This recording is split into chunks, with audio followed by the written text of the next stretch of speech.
Vladimir Putin has already said any kind of no-fly zone or a NATO aircraft in the area he would see as a provocation, and that would be a problem. It could bring the world into a world war. So these are MiG-29s that are Russian-made, and the Ukrainians know how to fly. Poland had wanted to get them to the air base in Germany, the U.S. air base in Germany, but as you said, the Pentagon turned down that request. And Admiral Kirby said at one point it would be easier to get the Ukrainian pilots to Poland and take those planes. So that was kind of a non-starter. But the United States and NATO obviously understands this is the front line of NATO. Poland shares 330 miles of border. So Poland asked the U.S. government for 2 Patriot air missile defense systems. They had ordered 2 that were coming later this year, but our Pentagon team has confirmed that the U.S. said yes, they moved 2 of those systems from Germany to here in Poland. They are on the ground right now as we speak. We don't know where they are, Kira, or their operational status,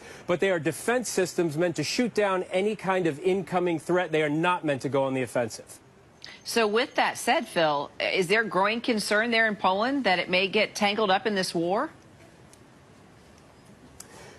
I think there is, Kira, and we've been hearing that more and more over the last week or so. I mean, if you're sitting here in Poland, right, you know the history of this area. There is a part of Western Ukraine that at one point was part of Poland, and at one point it was part of Russia.